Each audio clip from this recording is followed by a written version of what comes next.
Hello. Hey. I'm Alex. And I'm Val. And we're going to talk about The Ride. The Ride. The Ride. Episode 9. Season 6, A. I think that I just really like Christopher-centric episodes. You do. He's I'm your always favorite the character. one, I guess he is my favorite character. But after, whenever we watch a lot of the not that this one is like the other Christopher episodes in that there's some different stuff that goes on. They always do pair his storyline with, I think, something that I don't know if you just don't really like that or something. I don't know. There's always I don't know. You're like always like, I never have that much to say about this episode. Oh, interesting, really? Is that something I typically say after Christopher-centric Yes. episodes? Weird. Yeah. So what did they pair it with in this episode that you think made me feel that way? I think the festival, like the Italian festival. Okay. It was kind of like the Columbus Day. Right. I hear you. And you didn't have a lot to say after that one either. Another Christopher-themed episode. Well, that's the thing. I have things to say about this episode, but... I like the... Yeah. I know. I know you're gonna have things to say, but... I have nothing to say. That's it. I'm done. But Thank you for no, it's listening. funny, like, because these type of episodes I really like, and I don't think they are the most popular type of episodes either. Yeah. But they definitely yeah. pair Christopher's character with other certain storylines, like kind of these identity and how do I put it? Well, like, I don't know, like questions about mortality kind of episodes. Definitely. For me, the two main themes in this episode are kind of questions of family and also questions of boredom, repetition, and dealing with mundanity, which has been kind of... I'm thinking of... Is mundanity a word? I was just thinking about that. I don't think how mundane things can be. Unknown. But that question, that kind of fucking regularness of everyday life, goes all the way back to, I think it's Legend of Tennessee Multisanti, where we see that Another Christopher episode. associated with Christopher going all the way back to season 1, where actually that topic is almost kind of introduced around Christopher. That's actually where we almost kind of develop Christopher as a major character, is around that question. He feels like he doesn't have an arc. He feels like he doesn't have excitement in his life. It's too much for him. And I feel like they're really reinvestigating that theme in this episode. In fact, The Ride, the title, for me is referring to multiple things, but mostly the ride at the fair and this thing that's actually questioned in therapy for Tony. Rides, why do we line up to puke? This idea of boredom. And for me, it's almost kind of a stage in the evolution of Tony after he's been shot, where he's shot, he comes back to life, and he is feeling like life is a gift, and now he's questioning, why does it have to be a pair of socks? So he's kind of going through these stages of coping with this life-altering event. And I think we talked about earlier in the season, Tony had the opportunity to actually change. And there are some signs that Tony could kind of reflect on his life in a way that only this kind of life-changing event could.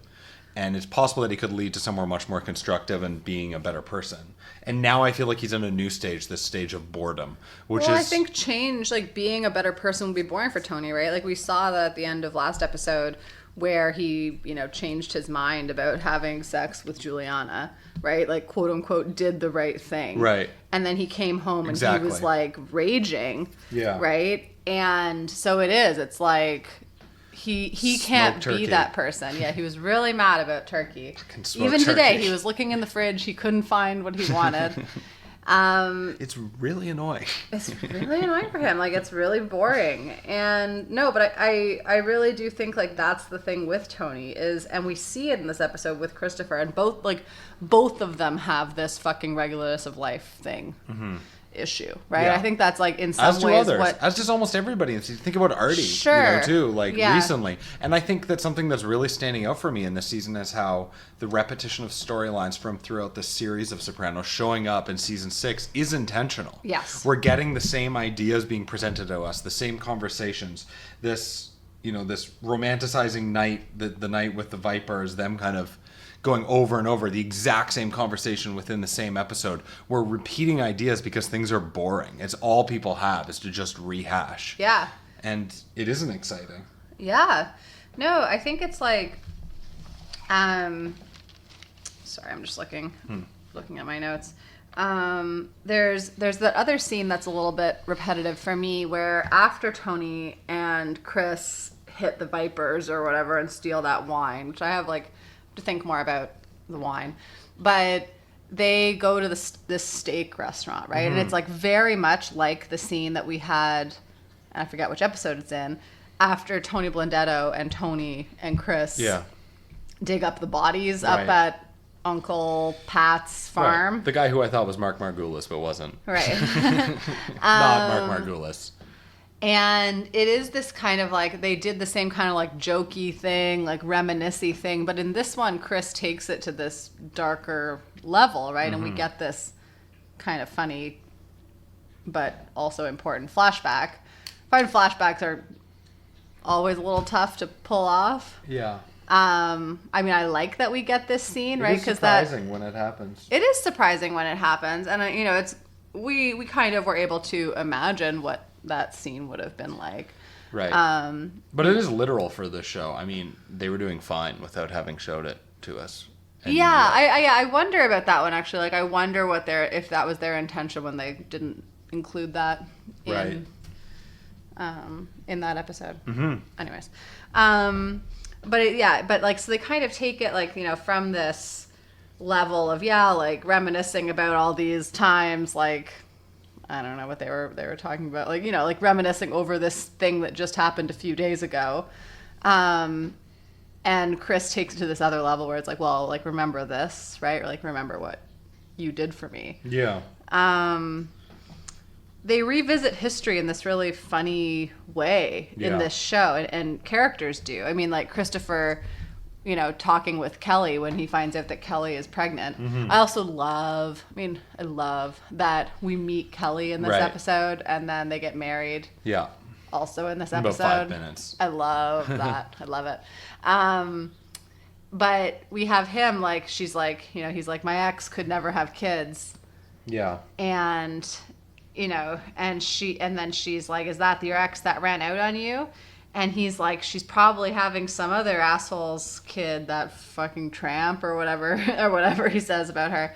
That's like a strange thing to say. No, but I think that's his way of coping. I mean, it's fascinating. Yeah, he has to imagine something like that. I think he honestly believes it. Like, one thing that I did get out of the flashback that I thought was really interesting is, as Chris is leaving Tony's, Tony kind of understands what this means to Christopher, and he says, we're going to take care of it. And it's very calm. There's no talk about what's actually going to happen. Obviously, Christopher knows, but nobody is taking responsibility for it. Nobody's acknowledging what's about to happen. So the last scene is Christopher walks out. That's it. He doesn't talk to Carmela, but there's no ownership for what's about to happen. In fact, I get the impression from watching that flashback that those two never talked about, and probably have never talked about what happened. About it, And even in this moment, they're not talking about it in a way where Christopher could be existing in a fantasy world, where he could imagine. That's actually a good way to look at it, that she did run out. I think he actually does believe that. I think it's the only way that he can cope with it. You're right. He knows, but he doesn't allow himself. He doesn't give himself. Well, I think that's why he like starts using again, right? Like any kind of acknowledgement of the fact, like, of what one reason. actually happened, right? Yeah. Which, like, she doesn't get. And we get a bit of insight into that with seeing Adriana's mom. Yeah. Right? And I love that actor. I don't know her name. I don't either. But, like, just her, like, crazy eyes and being like, this is depression. Kind of reminds me of Laura Palmer's mom from Twin Peaks. She does remind me of that actor. Yeah, absolutely. Great Lynch cast. Yeah. But we get this insight into, like, how the stories that other characters have, right? Like, her story is also not correct, right? But that's what she tells herself, right? Like, in her world, she can't imagine that her daughter would never call her on her birthday and things like that, and the FBI came. But, like, you know, she doesn't have the story correct either. Like, Christopher didn't physically kill Adriana. She's pretty close. She's close. Yeah. And I love Carmela's face too, when she's like, yeah. Because even Carmela could never have, like, even imagined that, right? Like, no. You know, she's like, she doesn't allow herself to recognize. No, and even when there's, like, these holes in it, right? Like, even when Tony's like, it's the best thing that could have happened for him, like breking up with her. And she's like, I thought that Aid broke up with Chris, right? Like, but she still can't let herself believe that, obviously. Yeah, no, totally. I feel like Christopher is just, his fall back into drugs is also just, again, his way of dealing with boring life. Yeah. Much as it was the last time we saw him fall into drugs. Yeah. I think back to the time around like Commendatore, and it's very similar. I mean, it's just a cycle, and I think that that's one thing that this show really deals with are these cycles and these inevitabilities of life, and how repetitive and almost predictable it is for everybody. These like universal aspects of the human condition. It's interesting, like the way the episode starts off, it is for me established as a Christopher episode. Yes. And you have Christopher watching this action movie, which is interesting given that he's investing so much in Cleaver. He's investing in something that's outside of his world. It's almost like he needs to engage himself by doing something outside of what he normally does. Like, that's exciting. And now he's watching a movie. It's this kind of escape. Even when he talks to Kelly, he's saying, we'll miss the previews. So there's this idea that he's watching a movie and they're going to another movie. So he's like, for me, fully immersed in movies. Right. And there's something about just, that fantasy. And then the way that kind of blends over into him talking to her about having kids, and he says, let's do it. I think it's just different than his actual life. And so for us as viewers and as spectators, watching a mob show is exciting and a release and different and in a way to see things that we don't experience in our normal life. But for somebody who lives it, it's just as boring. And it's just as repetitive and quotidian. So it's, I think for him, it's, Christopher just now engaging in, let's have kids, but it's an escape. And it's not real. And I think that this episode really brings up questions of family. It's talked about a lot. Christopher talks about it shortly after from AA, these are the building blocks. This is important for me. Well, he learned from Tony and from AA. Yeah, exactly. Yeah. But, there are these questions of family. So what is Christopher's family? Is he building a family? Because he just jumps into a family with Kelly without anything. They have we've never even met her before. So it's hard to believe that she's that important to him. They have much to build on. And yet, Tony and Christopher's trip, for me, kind of the other ride, exactly, kind of the other ride of the episode, this ride that they go on, where it ends up and they're saying I love you to each other, and that's basically where it leaves off. For me, that's an actual family.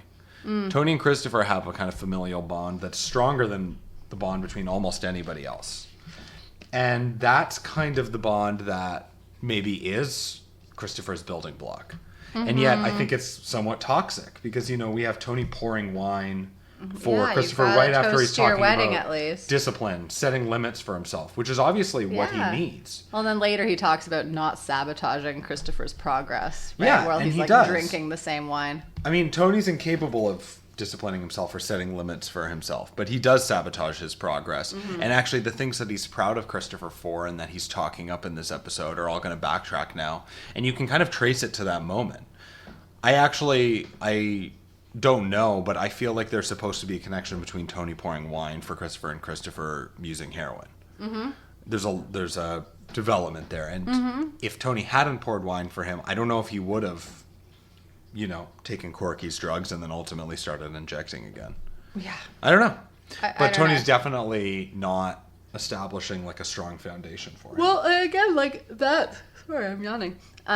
That's exciting for Tony, right? Like Tony feels like, oh, this is a boring Christopher, right? Like, right. And like boring Chris. Boring, like he likes it when Chris is I think like, because I don't know, like going off the rails, because then Tony can exert his power over him, like when Christopher's talking back to him, or he like says like you were young and stubborn, like he likes that because it puts him in this position of power. When Chris has his shit together, like he's actually quite smart and like almost threatening in some ways too. Interesting.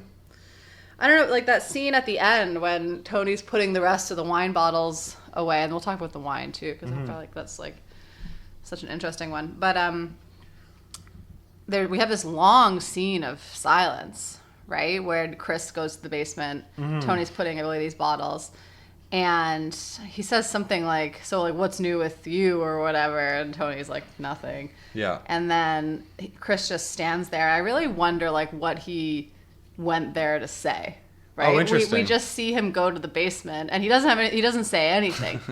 He's just like, what's new with you? Interesting. I didn't think about that. And then they stand there for a long time, and then Tony starts to like be like, we're with the Vipers or whatever. Like it starts just like rehashing this story again. And then we have another long silence at the end of those scenes too. So I don't know what Chris. It's interesting went too to go because the tell him. basement is typically where we have scenes of importance, where things are discussed that are important to their livelihood. And then just the wine in general, like it does, I think, go back to that boredom thing, right? Like this was like so much fun for them when they went and stole this wine. Well, because from it was Vipers. Unexpected. It was and unexpected. I think that's what they're looking for. Yeah, and they like both just kind of have the personalities where they're like, yeah, let's do this, right? Like it's old times or whatever. But then I love how the wine starts to taste more boring to Tony as time, like he's like, I feel like it's lost its pop. Right? Yeah. You know, like, is he cycling back into a depression? Is he, like, is there something about, like, what happened? Like, I don't know, you know, like, Chris not enjoying the wine or something, right? Yeah. That, like, then for Tony that it's not as good as he imagined it to be or thought it to be. I'm not sure. But I do really like that that's something that happened. Like Tony, just like you see him drinking it the first time and he's like swooshing it in his mouth and he's like loving it. Yeah. And then you see him kind of like make a face at it the next times we see it. So, but yeah, I think Tony's like definitely very restless. I think like not doing his natural instinct is really hard for him. Right. I think so. Yeah, and I think you're right. I think it really does play into the end of last episode, where it was really hard for him to do the right thing. Yeah. And turn on Julianne. Julianne. Why do you think we see Juliana at the fair? Yes. Julianne? Okay, Juliana. Why can't I get that? I can't get it. I'm not sure. It's Juliana. Thanks. I don't know. It's okay. The actress's name is also Juliana Margulis or whatever. That's a lot. Yeah. Oh yeah. Why do you think we see her at the fair? That's a great question. I don't have a good answer for that. I actually found it a little strange. Or like, is it actually? Is it actually her? That's the question. Because if it could actually not be her. He's seeing her on the ride. Like it was excitement, right? That's passing. And he's not on the ride. And it's something that he also fixates on in the episode. It's something that psychologically is interesting to him. Why do we get on these rides? Because that's almost like a ride that he turned down. I think the title is really giving us a key to decoding this episode. Yeah. Kind of like, what is the focus? Yeah. But I mean, yeah, it's interesting. Like the question that Melfi asks, like, why do you think that we do that? And his immediate answer is they're bored. Yes. Right? And I think that's just like such a key, like I kind of want to ask like other people that question and see what their responses would be. Right. Like, why do you think people line up for fun rides? They're fun. Yeah, because they're cool. Coolness, fun. Yeah, because they're awesome. Coolness and fun. But yeah, like it's a good kind of indicator of your psyche, right? Like seeing people having fun, right? Like, what does that do for you? How do you internalize that? Is something that you see positively, or is that something that kind of bothers you? Right. Right. And it's kind of the same with seeing Chris being successful, quote unquote, at turning down wine or not using drugs. It's like seeing someone else's progress, he can't help but sabotage it. And seeing someone else's fun, he can't help but be like, they're bored. Well, it's interesting, too, that, like, different people could interpret the ride differently. Like, Janice, for one, while they're at the dinner table talking about it, she's like, 1 second you're with your family, and the next, it, like, goes off the rails. And she turns it into an opportunity to kind of use it for her own self-gain. She's seeking damages. What could have happened to my baby? Which is interesting because I actually don't think in that situation that she actually is concerned about her baby. No. It's about herself and something that she can get. Yeah. And Bobby is maybe kind of in the middle. It's maybe a little more complicated, but there is this aspect of like using the damage for your own good, for your own benefit. Like garbage is their bread and butter. Yeah, exactly. And that's kind of the world that they live in. Also, that focus on family, that idea of what family is, and also throwing family out there, like the optics of caring about your family versus actually caring about your family. And I think that also is related to the way family is dealt with in this episode between many different families, between Janice and Bobby's family, Tony and Carmela's family, between Christopher, Polly's family for sure. That's where we end off the episode. Yeah. Christopher and Adriana, Christopher and Kelly, Adriana's mother. There's a lot. There's a lot of focus on family, and there's actually some outright talk about it, which I find is interesting. Yeah. I don't know, you want to talk about Polly? Sure. That's a big one, I think. Yeah. So I like in this episode that it also ties us back into previous episodes, like the other things we were mentioning with the 3 a.m. thing. Oh, I missed that. Oh. Oh, that's your favorite kind of shit. I know, I'm tired. Oh my God. It's hot. No. That's a winter thing that I get. I get those in the winter. The summer's too hot. His clock turns from 2:59 to 3 a.m. And that's when he gets up and goes down to his living room and calls like the emergency line for his doctor. Right. Ooh. And 3 a.m. is when, and we know Polly believes in this shit, right? Yeah. So like when Christopher wakes up from his coma, he says the 3 a.m. thing to Polly. I forget exactly what he says. Yeah. 3 a.m. Spooky. Yeah. And so Polly, and we know like Polly's very impacted by these kind of like not psychological, but like supernatural elements, right? And so this is something I love this. He's such a crazy guy. Like he's just like, so when he's talking to Tony and he's like twitching almost, he's so anxious about this biopsy. Well, I think he's dealing with mortality in the same way that we other see characters. The wind outside. The wind and the trees. And he actually he's looking at it, right? Which is similar to Tony's had moments of actually looking at the trees blowing in the wind, which is something that we've talked about in previous episodes this season. But Paulie's there at the very end looking at the tree blowing in the wind, inside watching with his mom. His whatever. Yeah, his aunt mom. But watching this like Norwegian dance on TV, which for me is this like example of just kind of bland, boring human existence. Like it's all they have, but it does bring them together, and there is some value in that. Yeah. And I think it's funny because The Sopranos is definitely somewhat of a nihilistic show, somewhat of a bleak show, but there is something in that, just people spending time together, having relationships. There is an importance to family, and even if it is doing something stupid like watching Norwegian Dance Man, there's still something to that I think that's important for him and of value. And I think it's maybe his way of coping with these questions of mortality and these bigger picture questions. Hot. Yeah, he definitely, I don't know, like, I just don't know what kind of brings him there to go with his mom. Like, is it this illness is it this potential of having an illness? Like, is it his mortality? I think that's what brings him to contemplating these bigger picture questions. I just how it links to the other part of his storyline where he like doesn't get the proper safety. I don't really get the ins and outs of it. So I think that's part of it too, is like, he doesn't have a family. That's the other thing. He has nothing, and all he cares about is himself. Right. And that's indicated by the fact that he doesn't care about these other families. He doesn't care about other people's kids. He doesn't care about safety. And I think that's it makes somebody lonely. And especially when you're confronted with mortality, confronted with possibly dying, you don't know where to turn. You don't have anything of meaning. There's certainly nothing of meaning in Sopranos world that could comfort you at a time of death. And that's why I think Paulie does turn to the supernatural. Yeah. No, it's true. That's all he has. Of course, the irony is that he turns to the supernatural, and in the last moment of this episode, he ends up being comforted by the most natural thing that we could possibly imagine. It's the most like human. Val made a face. She hated it.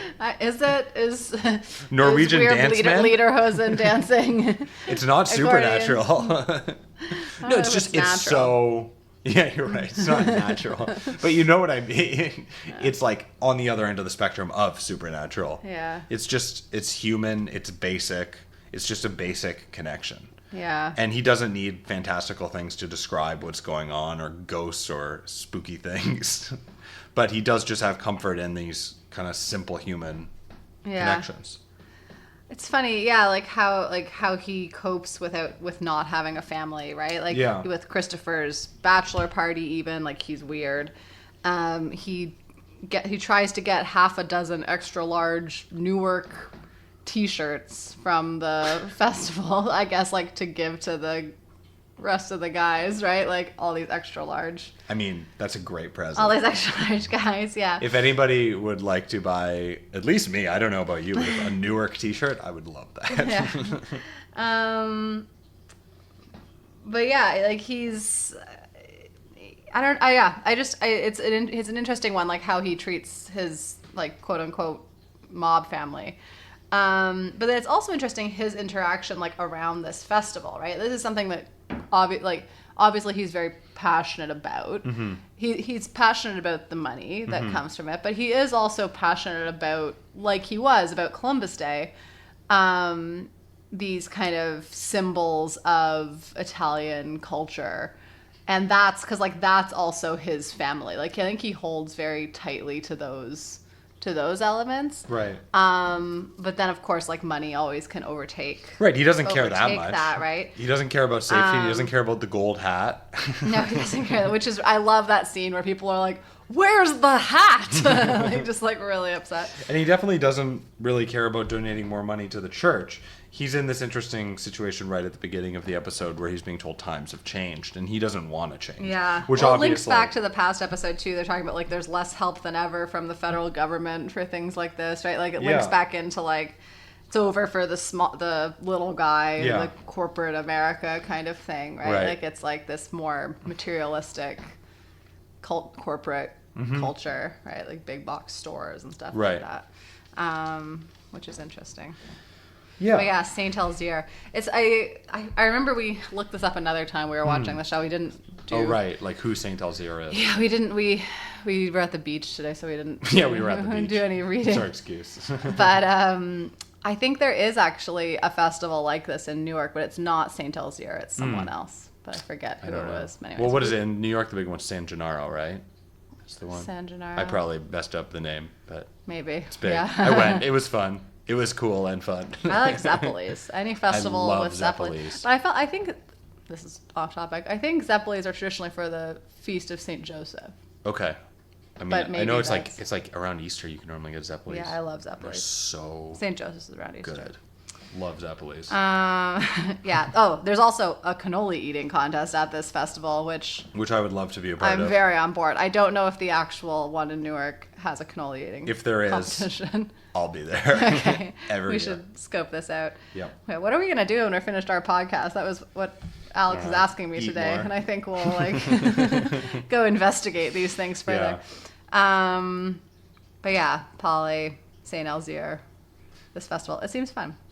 Mm-hmm. No, totally. The other, just to backtrack a little bit, and I meant to say it when we were kind of on that topic, in Tony's one session with Melfi this episode where he says like, you know, why they're bored, and she's like, are you bored?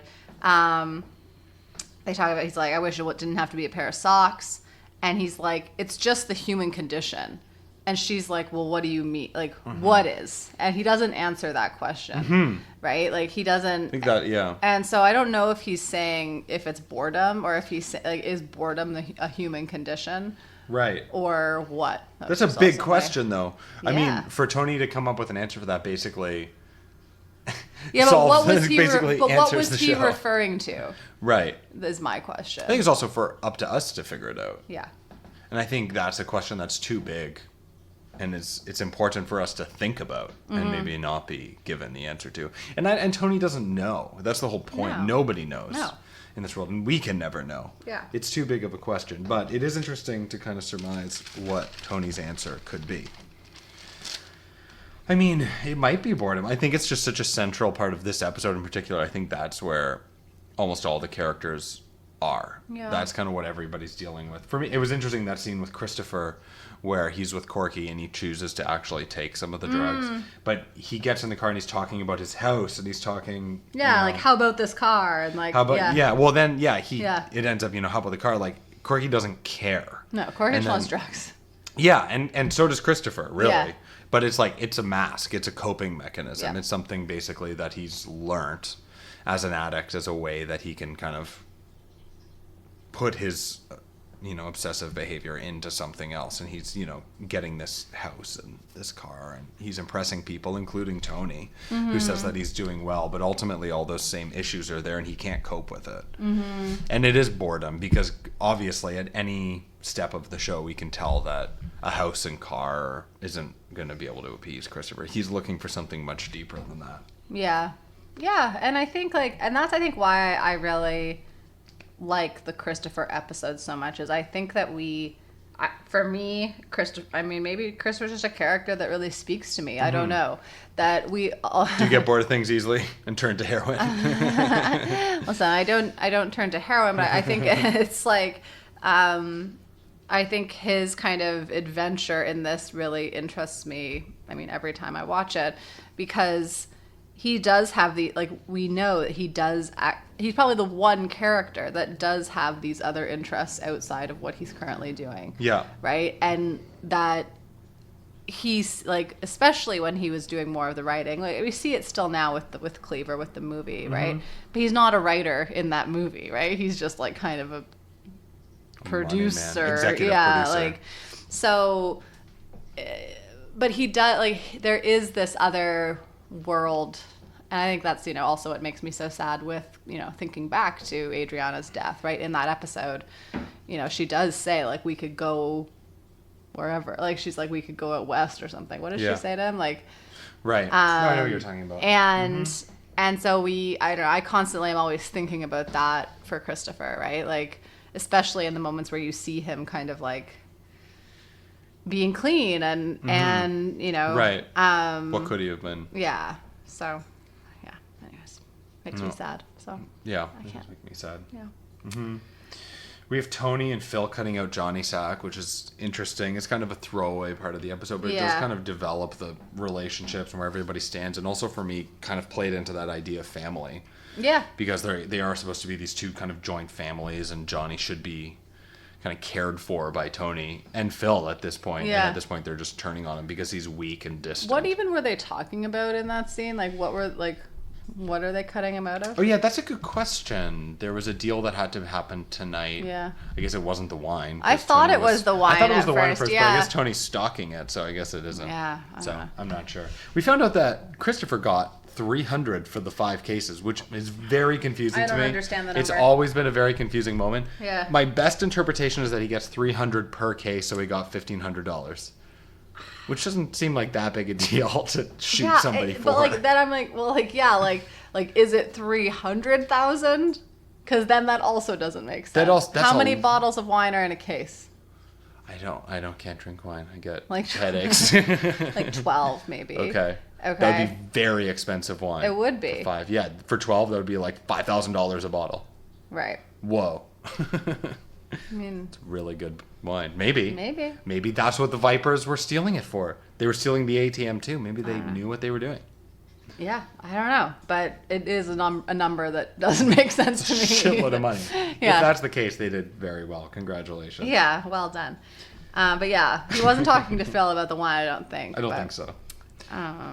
Yeah. No, that kind of sets us up for some stuff going towards the end of season 2. Absolutely. Which is good. Mm-hmm. Which we're getting to, end of the season. We really are getting there. Unbelievable. Yeah, it's also, when, no spoilers, but like, when Chris says things like to Tony, like, we're the 2 musketeers, right? And they're loving each other. Yeah. It makes me think about what will happen for those 2 characters and their relationship as we go forward. Totally. Towards the end of the show. Yep, absolutely. It does. And yeah, I don't have too much else. My notes are on 2 pages. 2-page notes. Yeah. That's all. That's all. We're done. Cannoli eating. That was a note that I had. I like that note. Thank you for listening. We'll be back soon. We're approaching the end of season 6A. And then Are we gonna do a season 6A summary? I think we are. I think you have to. We have to. That's what we do now. That's what we do now. Yeah. Will we have to go back and do season 1 and season 2? That's a great question, I guess. Will we have to do the new Saints of Newark movie when it comes out? Definitely. Definitely. Yeah. Wow. Exciting stuff. Yeah. So, will we have to go to Holston's to celebrate once we're finished doing this podcast? I think so. Yeah. If none of you have gone to Holston's where the last scene of the show happens, it's a great place. It really is. Yeah. They have great We don't have burgers. sponsors on the show, but if we did, we'd want it to be Holston's, but they aren't paying us anything. What do they call that burger special? They have a name for it. Oh, the house special. 2 hamburgers, special. $10.95. So good. They're really good. You get, like, whatever cheese you want. Gruyere. Don't they do Gruyere? No, Swiss. So good. They like broil it onto the bun on each side. We went because we're Sopranos fans. Turns out it's amazing. Yeah, turns out it's just a great restaurant people really like. Turns out it's amazing. Yeah. So maybe you'll see us at Holston's. Okay. See you then. At Holston's. At Holston's. Till then. Bye.